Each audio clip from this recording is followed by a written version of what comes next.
WrestleMania 39 और WrestleMania 40 में जो हुआ, क्या अब वो रेसलमेनिया 41 में होने जा रहा है? वेल, रोमन रेंस की इंटेंशंस तो कुछ ऐसी लग रही हैं। Okay, hello chatters, my name is Rohit and you are watching Wrestle chatter.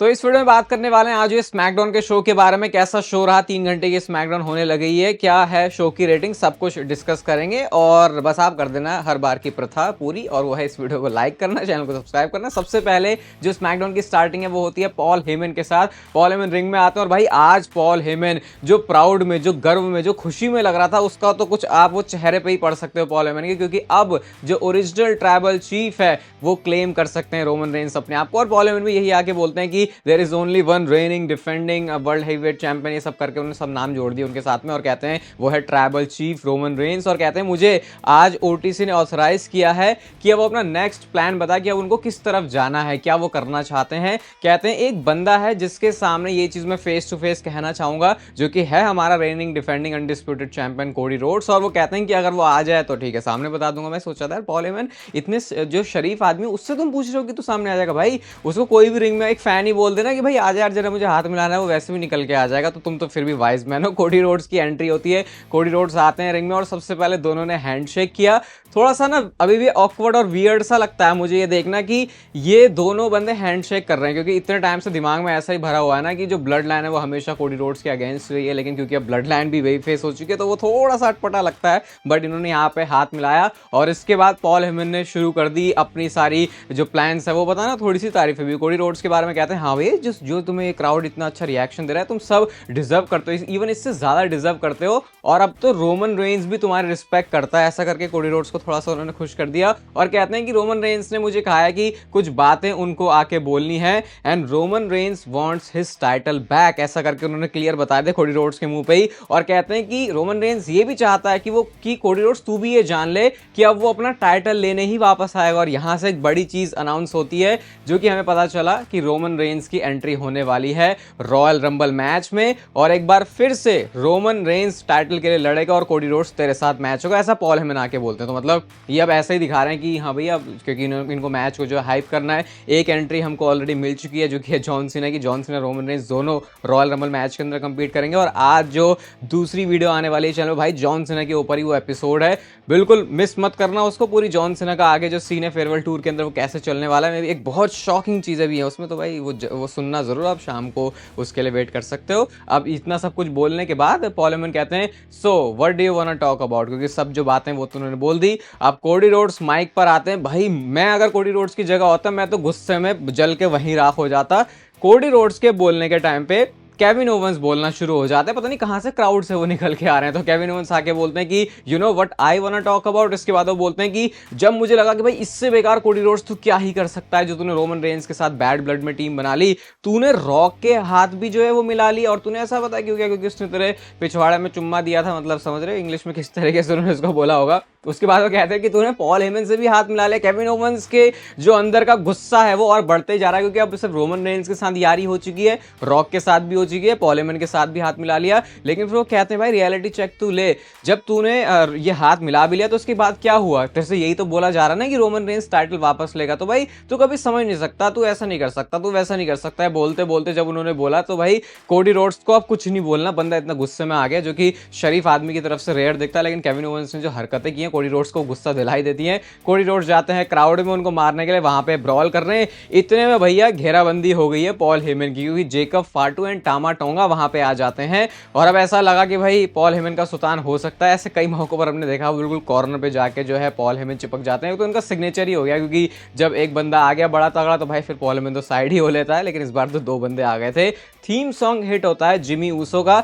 यहाँ पे मुझे एक प्रॉब्लम है, अभी इस प्रॉब्लम के ऊपर मैं आऊंगा, पहले सिनेरियो बताता हूँ क्या हुआ। जिमी ऊसो आते हैं, दोनों के ऊपर अटैक किया, और मुझे देख के अच्छा लगा जिमी ऊसो को कि भैया दोनों बंदों को ये अकेले भी मार सकता है, क्योंकि सुपर किक मारी, हिप अटैक किया, चेयर शॉट भी मारा। लेकिन जब तक जेकब फाटो को चेयर शॉट नहीं पड़ा तब तक मामला सही चल रहा था, क्योंकि इसके बाद जो है दोनों ने मिलके बजाया है जिमी ऊसो को। और जो प्रॉब्लम वाली बात है वो ये है कि अगर सबसे वीक लिंक आप देखोगे ब्लड लाइन के अंदर तो यार वो जिमी ऊसो ही लगते हैं। ऐसा क्या जरूरत है उनको हर बारी ऐसा दिखाने की? अगर वो बंदा अकेला है तो वो कुछ कर ही नहीं सकता। कभी तो ऐसा करो भाई कि जिमी ऊसो भी कुछ तगड़ा करे। इवन जब वो वापस भी आया तो उसके बाद भी मोमेंटम उनको दे सकते थे, वो दिया नहीं। तो भाई मुझे बुरा लगता है जिमी ऊसो के लिए, और आज भी ऐसा ही हुआ, मारा उन्होंने चेयर शॉट जेकब फाटो को, तो उसके बाद उल्टा ही सब उनके ऊपर पड़ गया। और मुझे लगता है मैंने one of the most brutal super kicks in WWE में देखी है जो आज हुआ है, क्योंकि वो रेफरी को जो मारा भाई जेकब फाटो ने, यार वो तो कुछ ज्यादा ही खतरनाक लगा था। उसमें सेलिंग बहुत बढ़िया थी, क्या था वो, लेकिन बहुत बुरी तरीके से वो रेफरी गिरा। इसके बाद निक ऑल्डे से भी रिंग साइड पे आ जाते हैं और ये उधर कोडी रोड्स को बजाने के बाद ना फेस टू फेस वो जेकब फाटो के आगे, जेकब फाटो को भी वो मार के भगा देते हैं। ये वाला सीन सब आटा तो यहाँ खत्म हो गया, लेकिन बैक स्टेज भी यही हाल है कि ब्लड लाइन वाले फिर से लड़ भिड़ रहे हैं, वो बाहर जाने रहे, एग्जिट कर नहीं रहे, लेकिन एलन नाइट ने धक्के मार के उनको जो है बाहर कर दिया। तो फिलहाल के लिए तो हमें ऐसा पता चला कि ब्लड लाइन जा चुकी है और निक ऑल्डेस के चेहरे पर एक स्माइल थी, अरे वाह भैया एलन नाइट ने तो मेरा जो काम है उसको आसान कर दिया, क्योंकि वो जेकब फाटो और टामा टोंगा को वहां से बाहर निकलवाने में थोड़ी सी मदद कर देते हैं। इसके बाद शो पर मैच आता है मिचिन वर्सेस चेल्सी ग्रीन के बीच में, 3 घंटे की स्मैकडाउन है। तो अब ऐसा लग रहा है कि अच्छा इन चीजों को फिलर वाली चीज कहा जाता है, क्योंकि यहाँ तो बस इजीली उन्होंने अपना जो टाइटल है उसको डिफेंड ही कर लिया। चेल्सी ग्रीन को एक प्रोमो दो, एक स्टोरी तो भाई तो बढ़िया रहेगा। बहुत सारे लोगों ने हमने ऐसे कहा कि भैया चेल्सी ग्रीन को चैंपियनशिप देनी चाहिए, लेकिन अब यहाँ से बुकिंग क्या होती है वो सबसे ज्यादा मैटर करती है। नेक्स्ट चीज होती है शो पर Pretty Deadly versus Garza and Berto का मैच। ये अपने जो टैग टीम टाइटल्स हैं उनकी तरफ ही बढ़ रहे हैं और भाई क्या एंड में वो फिनिशर सा लगाया गार्ज एंड बेर्तो ने, जो डबल प्रेस के बाद डबल प्रेस करने के बाद एक थंडर स्लैम की तरह उन्होंने पटका और पिन फॉल करके जो गार्ज एंड बेर्तो है वो जीत चुके हैं और वो आगे बढ़ेंगे अब टैग टीम टाइटल के लिए। इसके बाद शो पर मैच आता है एले नाइट वर्सेस शिंसके नाकामुरा के बीच में, और शिंसके नाकामुरा की एंट्रेंस ना मैं मिस करता हूं और आज उनका जो रिंग गियर है वो तो और भी कमाल का लग रहा था। मैच में अगर आप देखोगे तो एले नाइट ने आज थोड़ा स्मार्टली प्ले करने की कोशिश करी, क्योंकि उनको पता है भाई ये नाकामुरा बंदा कहीं से कैसे भी कर सकता है। किनशासा उन्होंने लगा तो दी, लेकिन रोप ब्रेक कर दिया एले नाइट ने। और इसके बाद ऐसा सीक्वेंस आता है कि लगा भैया जो एले नाइट है वो शायद दोबारा से टाइटल जीत सकते हैं, क्योंकि एक्सपोज जो टर्न बगल है उसके ऊपर उनकी नी लगती है जब वो अपना फिनिशर लगाने के लिए जा रहे होते हैं, और उसको फिर रिवर्स करके उन्होंने BFT में बदल दिया, पिन फॉल किया। तो भाई यहाँ पे Jacob Fatu and Tama tonga निकल के आ जाते हैं, क्योंकि एले नाइट ने इनको भगाया था। डिस्क्वालिफिकेशन में एंड हो गया है मैच। इसके बाद इन्होंने जब मिलके बजाया है एले नाइट को, लेकिन फिर Cody Rhodes and Jimmy Uso आ जाते हैं और यहाँ पे जो है सुपर किक की पार्टी शुरू हो जाती है। कोडी रोड्स ने भी आज दबा के जो है वो सुपर किक लगाई है। इसके बाद वो मारते मारते उनको फिर भगा रहे होते हैं, लेकिन इस बार कोडी रोड्स ने रोक दिया निक ऑल्डर्स को, कहते नहीं नहीं नहीं इन्हें जाने मत दो, मैं यहाँ पर हूँ, जिमी ऊसो यहाँ पर है, दोनों बंदे यहाँ पर हैं, लेट्स डू दिस टुनाइट। और इस तरीके से उन्होंने शो के मेन इवेंट के लिए जो मैच है उसको भी बना दिया था। तो कई स्मैकडाउन के शो आपको ऐसे दिखेंगे कि वो आगे की चीज़ों को बिल्ड करने के लिए हैं। ऑब्वियसली हम हमेशा भी एक्सपेक्ट नहीं कर सकते कि WWE हर बार शो में धमाके डाले, क्योंकि जब एक स्टोरी बिल्ड होना शुरू होती है और उसका जो स्टार्टिंग पॉइंट होता है वो थोड़ा सा धीरे धीरे ही होता है। बट हाँ सारी चीज़ें कहीं लीड करनी चाहिए, वरना फिर वो ये है कि खाना सारा अच्छे से टाइम लगे पकाया भी, लेकिन फिर उसका स्वाद भी नहीं आया। इसके बाद शो पर अगला मैच आता है MCMGs versus Austin theory and Grayson Waller के बीच में। यहाँ पे मैं यही देख रहा था कि भाई Austin theory and Grayson Waller कब तक के साथ में यूजलेस तरीके से दिखाए जाएंगे, वही दिखाया गया, क्योंकि ऑब्वियसली मैच भी वो जीते नहीं, उल्टा ऑस्टिन थ्योरी को जो है फिनिशर पड़ा है उनका। तो यार मुझे अच्छा नहीं लगा डबल टीम वाला जो मूव लगा। भाई कुछ कर दो ट्रिपल एच, तुम क्या सोचे बैठो, टाइम नहीं है क्या? थोड़ा टाइम निकाल लो, सोने में से आधा घंटा अपना कम कर दो, ऑस्टिन थ्योरी के बारे में सोच लोगे तो एक बड़ा सुपरस्टार तुम्हारा बन सकता है, जो कि बस हाथ में धरा हुआ है, तुम कुछ काम नहीं कर रहे हो उसके पीछे।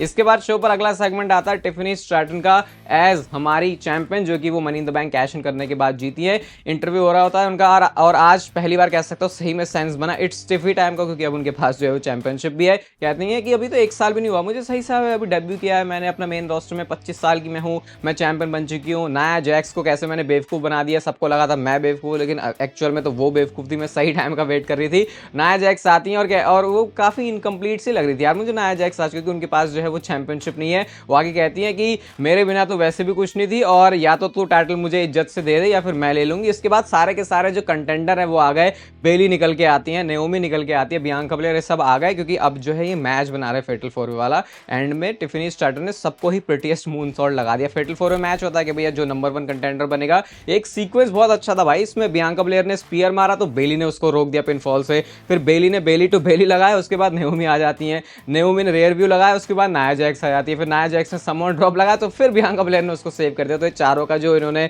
ऐसे चलाया था वो काफी सही लगा। चुटिया से मार दिया बियांका ब्लेयर ने गलती से नेओमी को, इसका एडवांटेज फिर उनको मिल गया। एंड में बेली ने अपना फिनिशर रोज प्लांट लगा के ये मैच जीत लिया है और वो है नंबर 1 कंटेंडर। तो यानी कि अब नाया जैक्स तो इक्वेशन से लग रहा है आउट हो चुकी है, बट टिफनी स्ट्रैटन और बेली आगे मैच करने वाली है चैंपियनशिप के लिए। इसके बाद शो पर हमको बैक स्टेज से भी एक सेगमेंट दिखता है जो कि Jimmy Uso and Cody Rhodes का था। तो कोडी रोड्स बताते हैं कि हाँ भैया ठीक है, as far as your cousin is concerned, मुझे पता है ये जो मैच है या जो भी बात बोली पॉल हेमन ने वो सब होना ही था। उसके बाद वो चले जाते हैं। कार्मेलो हेस यहाँ पे आते हैं और वो बताता है कि भाई उस दिन तो 3-on-1 था, आज तो 1-on-1 है। जिमी ऊसो ने इज्जत से पूछा भाई वो क्या है जो तू कहता है, तो वो कहते हैं वो तेरी लाइन क्या है, बहुत प्राउड से फिर कार्मेलो हेस कहते हैं मेलो डोंट मिस। तो इसका जवाब दिया जिमी ऊसो ने, कहते हैं with all those bricks you can build a damn house. ऐसा करके उन्होंने जो वो राइम किया भाई, मुझे तो हंसी आ गई उस पॉइंट पे देखे, क्योंकि ऐसा बिल्कुल लगा कि ये कहाँ से जिमी ऊसो ने लाइन बोल दी। तो अपने ऐसी चीज़ों के लिए तो वैसे भी वो हंसाते हमको रहते ही हैं। बाकी शो का मेन इवेंट आता है Cody Rhodes and Jimmy Uso versus Jacob Fatu and Tama Tonga. आज सोलो सिकोवा नहीं थे शो पर, मुझे थोड़ा सा देख के अच्छा भी लगा है। रोमन रेंस के लिए जितना बेकार लगा भाई ये बंदा क्यों नहीं आ रहा शो पर, क्योंकि वो तो कुछ ज्यादा ही छुट्टियों पर है। सोलो सिकोवा के लिए अच्छा लगा कि भाई चलो यार इस बंदे को कभी तो छुट्टी मिली है, हमेशा इसी के ऊपर ही सारा ब्लेम ठोक देते हैं यार, क्या स्टोरी चली है ब्लड लाइन की। आज बंदे ने खुद ही छुट्टी मार लिया। थोड़ा सा वो रेयर वाली चीज अगर सोलो सिकोवा के साथ थोड़ा बैलेंस कर दो भाई रोमन रेंस और सोलो सिकोवा को। आज रोमन रेंस आके खुद बोल दिया जाते हैं अगर कि मैं रॉयल रंबल में आ रहा हूँ तो कितना अलग होता। लेकिन चलो भाई तुम वाइज मैन का भी यूज करो, लेकिन मेरे को नहीं समझ में आता भाई। मैं तो बार बार ही बोल रहा हूँ रोमन रेंस की ये वाली छुट्टी अब थोड़ी सी समझ के बाहर है। मैच ये शुरू होता है और मैच में एंट्रेंस पे वो है जो कोडी रोड्स का जो वो रोप पे चढ़ के करते हैं, वो कोडी रोड्स के साथ जिमी ऊसो भी कर रहे थे। तो सोच रहे हो अनसीरियस कैरेक्टर है, लेकिन भाई यार थोड़ा सा इसको दिखाओ यार, लेजिट दिखाओ। मैं तो यही गुजारिश करूंगा। मैच में एक सीक्वेंस आता है जब सुपरप्लेक्स मारा कोडी रोड्स ने और उधर से स्प्लैश मारा जिमी ऊसो ने, टॉप रोप से कोडी कटर भी आता है, जिमी ऊसो की आउटसाइड डाइव आती है, लेकिन तभी केविन ओवंस आ गए इस मैच में और कोडी रोड्स की नज़र जैसे ही केविन ओवंस पर पड़ती है भाई उसके बाद तो उनके सारे दिमाग के जो सारे चक्षु हैं वो खुल जाते हैं और फिर तो उनका ध्यान सिर्फ केविन ओवंस के ऊपर ही है। जिमी ऊसो ने सुपर किक करी, स्पीयर करा, लेकिन भाई दोनों ही बहुत गंदी तरीके से बॉश थे ये। इसमें मैं ये भी नहीं बोलूँगा जिमी ऊसो का ही पूरा फॉल्ट है, जो उनका एग्जीक्यूशन है या फिर वो जो कोऑर्डिनेशन है वो उतना सही नहीं हो पाता। स्प्लैश मारा जिमी ऊसो ने, लेकिन जेकब फाटू ने जो है मैच में अड़ंगा डाल दिया, ब्रेक कर दिया। इंपेलर डीडीटी के साथ मून सॉल्ट उन्होंने लगाया। अब बताना बढ़िया मून सॉल्ट किसका है, टिफनी स्ट्रैटन का या फिर जेकब फाटू का। एंड में फिर इस तरीके से जेकब फाटू टामा टोंगा जीत गए। कोडी रोड्स एंड केविन ओवंस उधर कहीं ब्रॉल ही कर रहे हैं शो के एंड में, पता नहीं वो किसी एक टेबल वाले स्ट्रक्चर के ऊपर किसी एक ऊंचाई से जो है गिर गए और ये तरीके से डब्ल्यूडब्ल्यूई ने शो को क्लोज किया है। अगर मैं बड़ा दिल रख के भी बोलूं तो मैं इस वाले शो को 3.5 स्टार रेटिंग दे सकता हूं। रोमन रेंस के स्मैकडाउन में मिस करना भाई ये मुझे बिल्कुल डाइजेस्ट करने लायक बात नहीं लग रही, क्योंकि यहाँ से डब्ल्यूडब्ल्यूई को जरूरत है कि वो आगे शोज के लिए बिल्ड करे। बाकी अगर आपको ये वीडियो अच्छी लगी तो इसे लाइक कर दो। शाम वाली वीडियो का चैनल पर आप लोग करना इंतजार और सब्सक्राइब कर सकते हो चैनल पर ऐसे और कंटेंट को देखने के लिए। और तब तक लेते रहो जिंदगी के मजे।